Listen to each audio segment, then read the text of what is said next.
మనం స్వర్ణాంధ్రప్రదేశ్తో ముందుకు పోతున్నాం. ప్రతి ఒక్కరికి ఇది గుర్తుండాలి. 10 సూత్రాలు మీ మైండ్లో ఎప్పుడూ ఉండాలి.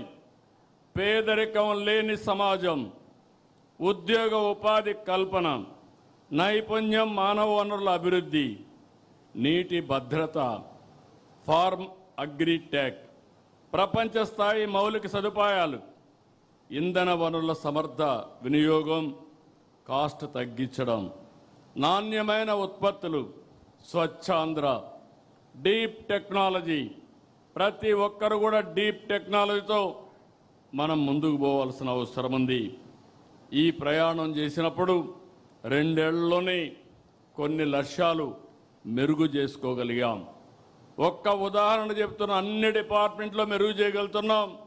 ఒక్క ఉదాహరణ మీరు చూస్తే, నష్టాల్లో ఉన్న విద్యుత్ శక్తి, విధ్వంసమైనటువంటి డిపార్ట్మెంట్ని రివైవ్ చేశాం.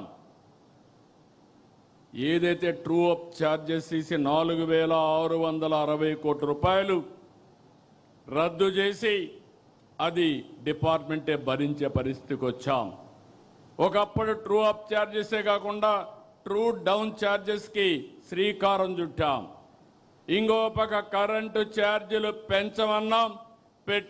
చెప్పిన మాటకు నిలబెట్టి ఒక్క పైసా పెంచకుండా 3 సంవత్సరాలు, ఇది 3వ సంవత్సరం వస్తుంది, ఆ మాటకు నిలబడ్డాం. ఇంకొక పక్కన ఆవరేజ్ ప్రొక్యూర్మెంట్ కాస్ట్ పోయిన సంవత్సరం 30 పైసలు తగ్గించాం ఒక యూనిట్కి. ఈ సంవత్సరం ఇంకొక 30 పైసలు తగ్గిస్తున్నాం.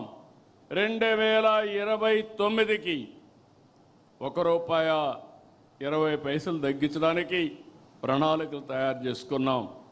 ఇదొక చరిత్ర, మీరందరూ గుర్తుపెట్టుకోవాలి. ఎప్పుడు కరెంటు ఛార్జీలు పెరుగుతాయి తప్ప కరెంటు ఛార్జీలు తగ్గించే ఆలోచన ఎవరు చేయలేదు. అలాంటి ఆలోచనతో మనం ముందుకు పోతున్నాం. ఇంకో పక్కన భూగర్భ జలాలు పెంచాం, సాగులో సాంకేతిక తీసుకొచ్చాం, పోర్ట్లు, ఎయిర్పోర్ట్లు, హైవేలు పూర్తి చేసుకుంటున్నాం.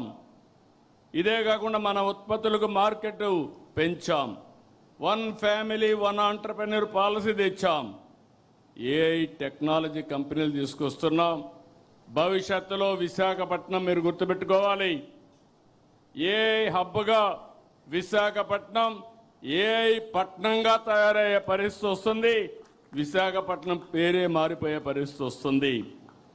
ల్యాండ్ రికార్డ్స్ ఆ రోజు తీసుకొచ్చినటువంటి ఈ యొక్క ఒక చట్టాన్ని తీసుకొచ్చి ల్యాండ్ రికార్డ్స్ అని కంట్రోల్ చేయాలంటే దాన్ని రద్దు చేశాం. ఇంకొక పక్కన ఒక్క సంవత్సరం చేసిన అవకతవకలన్నీ ప్రక్షాళన చేసి క్యూఆర్ కోడ్ పెట్టి అదే మాదిరిగా ఎక్కడికక్కడ ఆధునికమైన సాంకేతికతో రికార్డ్స్ అన్నీ కూడా ప్రక్షాళన చేసి వాళ్ళందరికీ ఇచ్చే పరిస్థితికి వచ్చాం. ఇవన్నీ కూడా మీరు గుర్తుపెట్టుకోవాల్సింది, నిధులు డబ్బులుండి చేయడం లేదు. చాలా సమస్యలు ఉన్నాయి, కానీ దాన్ని అధిగమించే సంకల్పం, ఉక్కు సంకల్పం తెలుగుదేశం పార్టీ సొంతమని మరొకసారి మీకు విజ్ఞప్తి చేస్తున్నా. తెలంగాణలో జీతాలకు 45% రాష్ట్ర వనరుల నుంచి ఖర్చు పెడితే మన దగ్గర 99%. అంటే మనకొచ్చే ఆదాయం జీతాలకే సరిపోయే పరిస్థితి. నేను అందుకే ఫైనాన్స్ మినిస్టర్ చెప్పాను, ఎప్పటికప్పుడు వాస్తవాలు ప్రజలకు చెప్పి ఏ విధంగా ఎకానమీని రివైవ్ చేస్తున్నాం అనే విషయం కూడా మనం చెప్పాల్సిన అవసరం ఉంది.